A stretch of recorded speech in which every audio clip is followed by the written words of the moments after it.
From the glitzy suburbs of Pretoria to a Florida jail cell, this is the dramatic fall of Mel and Peet Viljoen.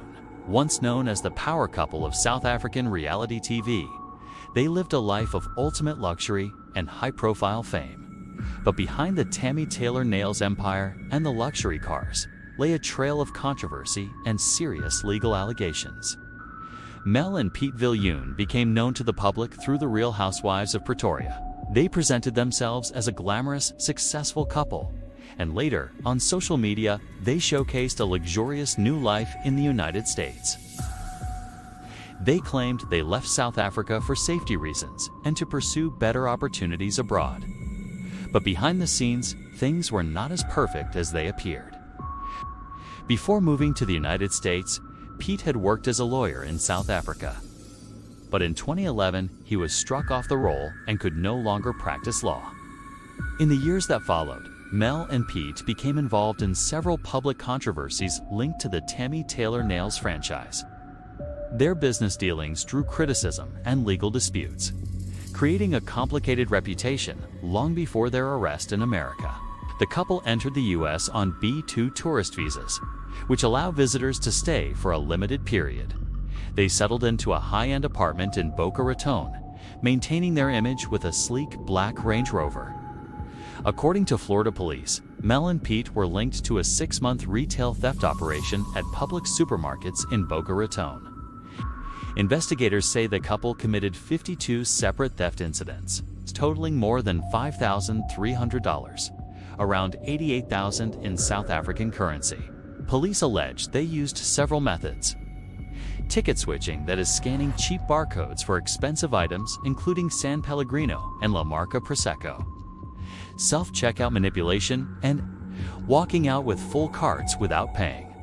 Surveillance footage and transaction data reportedly tied them to the theft. The investigation suggested Peet would distract the staff, while Mel handled the modified scanning of high-end organic produce. Peet was arrested in Boca Raton and charged with aggravated grand retail theft, which is a felony in Florida. Peet, wearing a simple gray t-shirt and flip-flops, looked stunned as officers moved in to make the arrest. Moments later, Mel was led to a patrol car, her designer wardrobe replaced by the pajamas she was wearing at home. Both were held on $10,000 bond each. It's about 170,000 South African rand. During questioning, Mel allegedly told police she was in survival mode and unable to work legally because she did not have a valid visa. However, investigators stated that both Mel and Peet were clearly seen participating in the thefts. If Mel and Peet were truly struggling for basic survival, why were the items they allegedly stole luxury goods, sparkling water, Prosecco-branded drinks instead of essential groceries like bread, milk, or rice?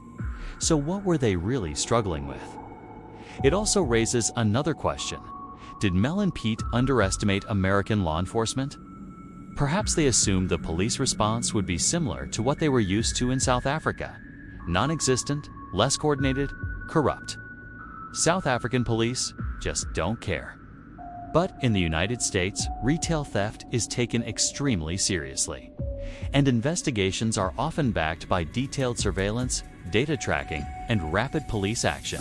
From the Real Housewives stage to the Palm Beach County Jail, the transition was swift and unforgiving. They now face charges of organized retail theft, a legal battle that threatens their very stay in the United States.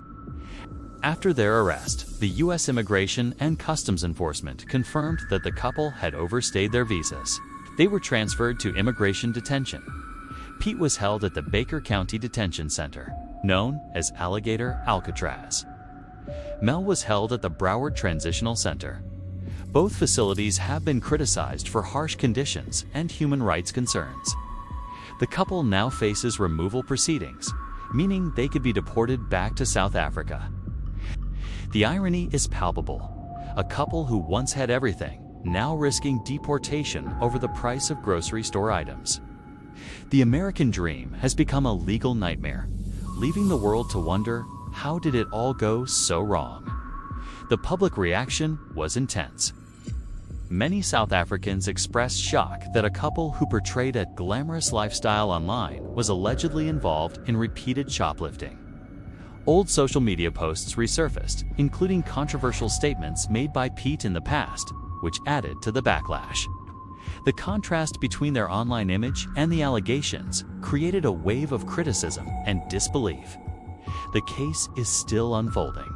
The couple faces criminal charges, immigration violations, possible deportation, and long-term consequences for their ability to enter the U.S. again, which is ironic considering they appeared on a podcast last year declaring they would never return to South Africa again. Their future in America is uncertain, and the legal process may take months to resolve. This case is a reminder that social media can hide the real struggles people face behind the scenes. If you found this breakdown helpful, please like, subscribe, and share your thoughts in the comments. Thank you for watching.